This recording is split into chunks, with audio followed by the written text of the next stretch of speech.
कहानी प्रस्तुति शिव कुमार कुशवाहा। हिडिंबा और भीमसेन की कहानी। जब पांडवों ने लाक्षागृह लाख का महल से बचकर भागने के बाद जंगल में शरण ली, तब वे एक घने जंगल में पहुंचे।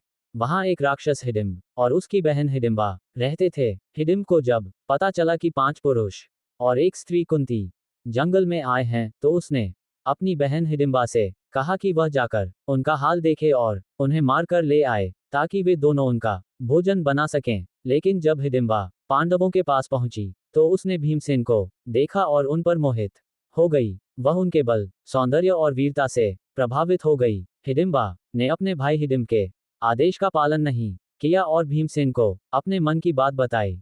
उसने भीमसेन को बताया कि उसका भाई उसे मारना चाहता है और उसने भीमसेन से विवाह करने की इच्छा जताई। भीमसेन ने हिडिंबा की बात सुनी, लेकिन पहले हिडिंब को हराने का निश्चय किया। जब हिडिंब को ये पता चला कि उसकी बहन ने उसका आदेश नहीं माना और भीमसेन को प्रेम करने लगी है, तो वह क्रोधित हो गया। उसने भीमसेन से युद्ध किया, लेकिन भीमसेन ने अपने बल से उसे मार डाला। हिडिंबा और भीमसेन का विवाह। इसके बाद हिडिंबा ने कुंती और युधिष्ठिर से भीमसेन से विवाह करने की अनुमति मांगी। पहले तो पांडव संकोच में थे, लेकिन बाद में उन्होंने ये शर्त रखी कि विवाह के बाद भीमसेन हिडिंबा के साथ अधिक समय नहीं बिताएंगे और कुछ समय बाद उसे छोड़कर अपने भाइयों के पास लौट आएंगे। घटोत्कच का जन्म। भीमसेन और हिडिंबा के विवाह के बाद उनका एक पुत्र हुआ, जिसका नाम घटोत्कच रखा गया। वह अपनी माता के समान राक्षसी शक्तियों से युक्त था और बहुत बलशाली था।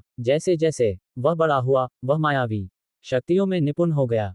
घटोत्कच और महाभारत युद्ध। घटोत्कच ने पांडवों की सहायता का वचन दिया और जब भी वे उसे बुलाएंगे, वह युद्ध में उनकी सहायता के लिए आएगा। महाभारत के युद्ध में जब कर्ण अपने दिव्य अस्त्रों से पांडवों को हानि पहुंचाने वाला था, तब श्री कृष्ण ने घटोत्कच को युद्ध में बुलाने का सुझाव दिया। घटोत्कच ने कौरव सेना पर भयंकर आक्रमण किया और अपनी मायावी शक्तियों से दुश्मनों को पराजित करने लगा। जब कर्ण ने देखा कि उसकी सेना भारी नुकसान झेल रही है, तो उसने अपनी संजीवनी शक्ति वाले अमोघ शक्ति अस्त्र का प्रयोग किया, जिसे वह केवल अर्जुन के लिए बचाकर रखना चाहता था। लेकिन घटोत्कच के भीषण रूप और विनाश को देखकर उसे मजबूर होकर यह अस्त्र घटोत्कच पर चलाना पड़ा। शक्ति अस्त्र से प्रभावित होकर घटोत्कच मारा गया, लेकिन मरने से पहले उसने अपने शरीर को विशाल रूप में बना लिया और कौरव सेना पर गिरकर हजारों सैनिकों को कुचल दिया। इस प्रकार उसने अपने